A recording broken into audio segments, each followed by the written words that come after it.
Alors, bonsoir les amis, j'espère que vous allez bien. Nous allons faire une petite prière pour commencer et mettre la séance entre les mains de Dieu. Voilà. Seigneur, nous te remercions, nous te glorifions. Merci Père pour nous avoir préservés durant toute cette semaine. Depuis que nous avons annoncé, Seigneur, cette séance de lecture de la Bible, tu nous as gardés, tu nous as protégés, Seigneur. Oui, tu nous as maintenus en vie, en bonne santé. Et nous sommes venus en ce moment, l'heure a sonné aujourd'hui.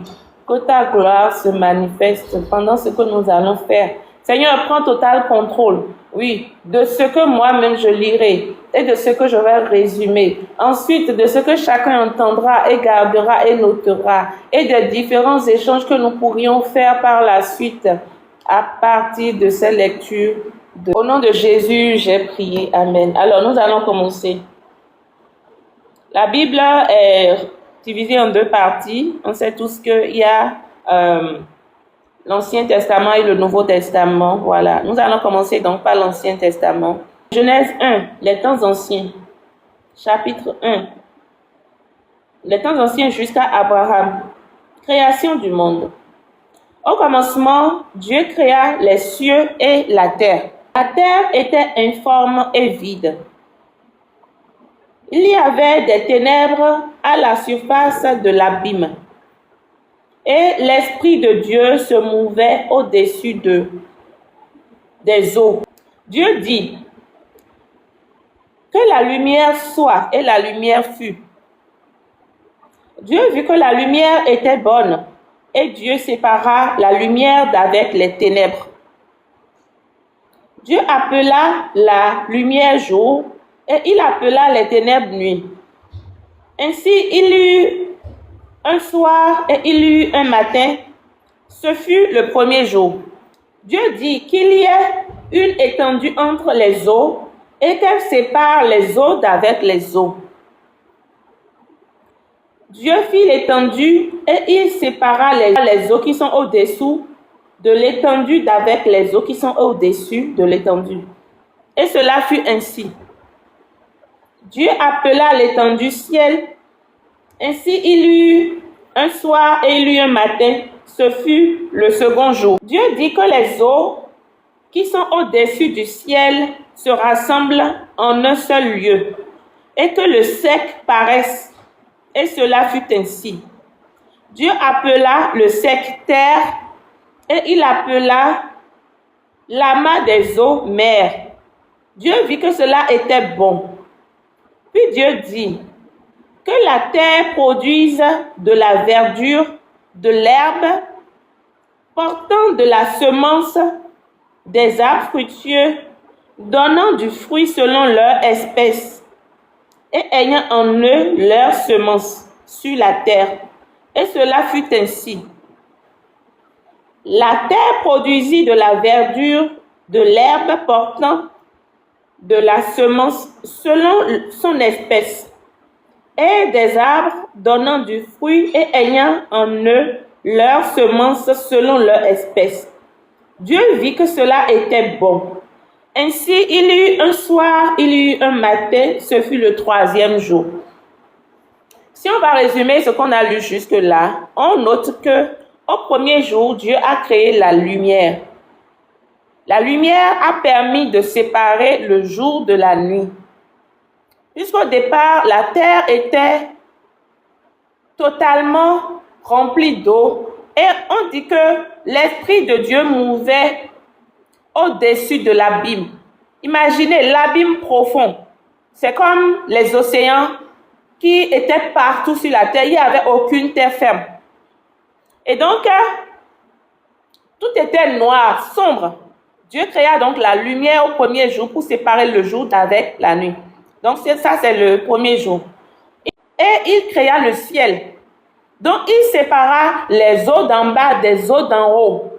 Il créa donc une séparation au milieu des eaux pour qu'il y ait le ciel, pour qu'il y ait la terre.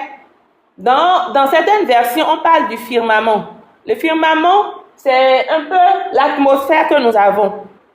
Donc quand moi, en lisant cette partie, quand moi j'imagine la scène, j'imagine un peu la terre remplie d'eau. Depuis le sol c'est-à-dire depuis l'abîme profond jusqu'au ciel. Il n'y a nulle part où il y a de l'oxygène, il n'y a pas d'atmosphère, il n'y a rien. Donc, c'est au deuxième jour que Dieu a créé le firmament qu'on a appelé l'étendue. Et c'est ça qui lui a permis de séparer le ciel des eaux d'en bas.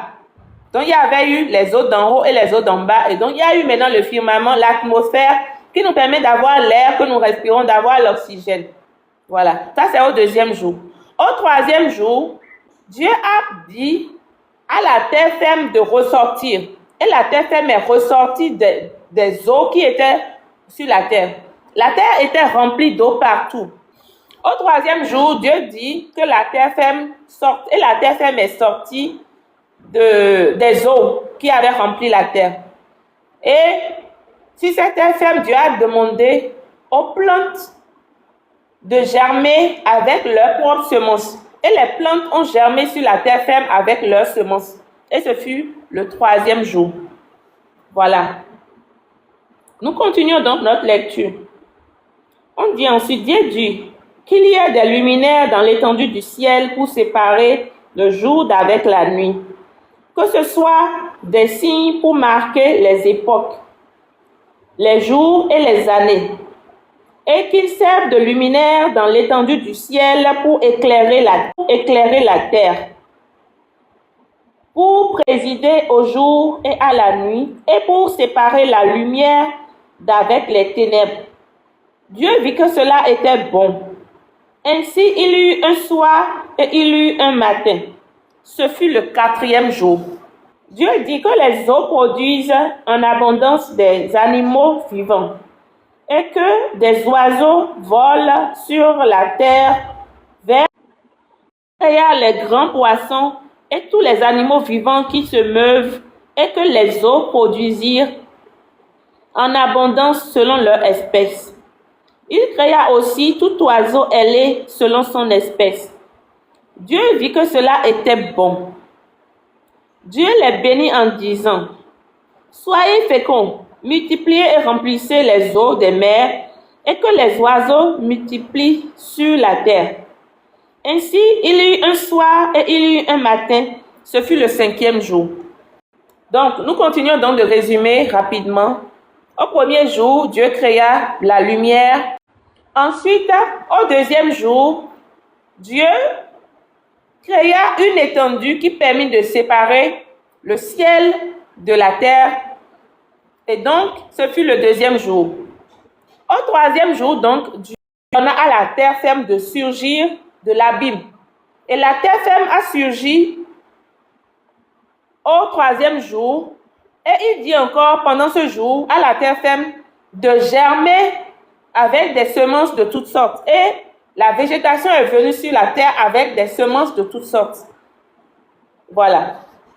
Au quatrième jour, Dieu créa les luminaires qui sont le soleil, la lune et les étoiles pour permettre de décompter les jours, les semaines, les mois, les années et tout ça. Au cinquième jour, Dieu a ordonné aux animaux des eaux de venir dans les eaux et de se multiplier. Et il a ordonné aussi aux oiseaux de venir et de se multiplier partout sur la terre et dans le ciel. Donc, nous sommes au cinquième jour. Nous allons continuer avec le sixième jour. Dieu dit que la terre produise des animaux vivants selon leur espèce, du bétail, des reptiles et des animaux terrestres. Et cela fut ainsi. Dieu fit les animaux de la terre selon leur espèce, le bétail selon son espèce et tous les reptiles de la terre selon leur espèce. Dieu vit que cela était bon. Puis Dieu dit, faisons l'homme à notre image, selon notre ressemblance, et qu'il domine sur les poissons de la mer, sur les oiseaux du ciel, sur le bétail, sur toute la terre, et sur tous les reptiles qui rampent sur la terre. Dieu créa l'homme à son image, il le créa à l'image de Dieu. Il créa l'homme et la femme.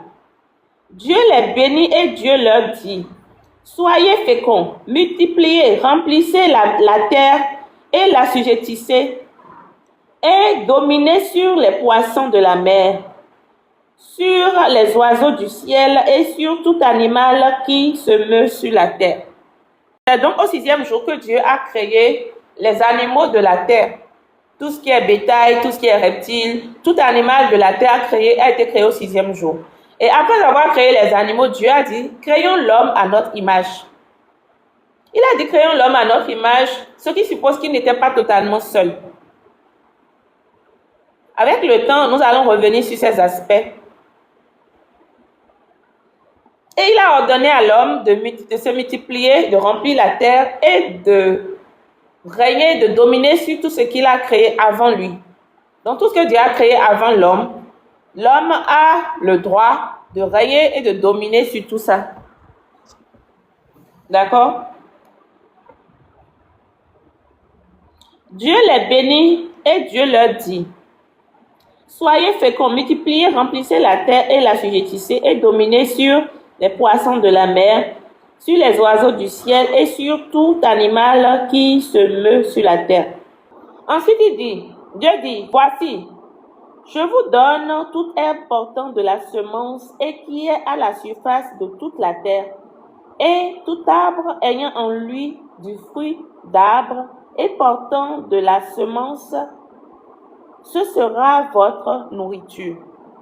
Et à tout animal de la terre, à tout oiseau du ciel et à tout ce qui se meut sur la terre, ayant en soi un souffle de vie, je donne toute herbe verte pour nourriture, et cela fut ainsi. Voilà. Dieu vit tout ce qu'il avait fait, et voici, cela était très bon. Ainsi il eut un soir et il eut un matin, ce fut le 6e jour. Voilà. Tout ce qui est animal qui vit sur la terre ferme a été créé le 6e jour. Et c'est après avoir créé les animaux que Dieu a dit, faisons maintenant l'homme à notre image. Et en ce moment, quand il dit faisons l'homme à notre image, il dit nous.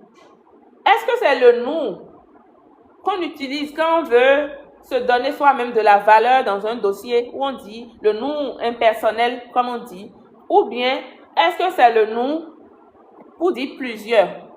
Et cette lumière qu'il a utilisée au premier jour, on a dit, il dit que la lumière soit et la lumière fut.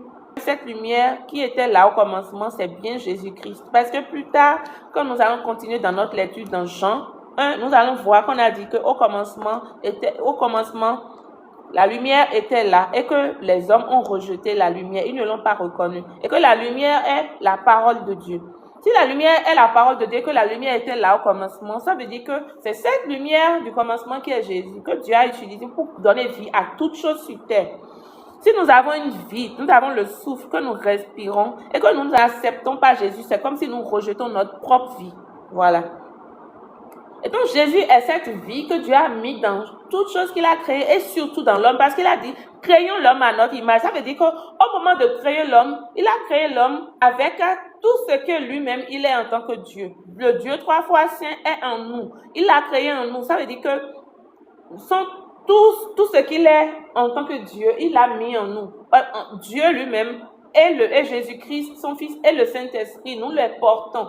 Et donc, si nous suivons le cheminement qui nous permet d'accepter Jésus, de donner notre vie à Jésus, et ensuite nous faisons les différents baptêmes qu'il faut, et que nous arrivons au baptême du Saint-Esprit, ça veut dire que nous avons tout ce qui est Dieu en nous.